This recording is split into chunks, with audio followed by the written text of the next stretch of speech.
Тугандар, Мурабаха тууралуу китеп дагы чыкты.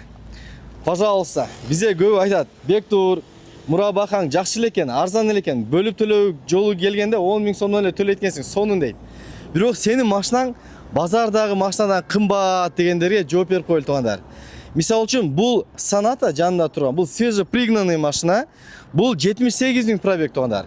Муну базардагы машиналарга салыштырсаңар, базардагы машиналар мисалы үчүн пробеги көбүрөөк болуп калышы мүмкүн. Же родной краска мес болуп калышы мүмкүн. Мынаны любой проверка, 78 000 пробег полностью текшерсеңер болот. Родная окраска тугандар.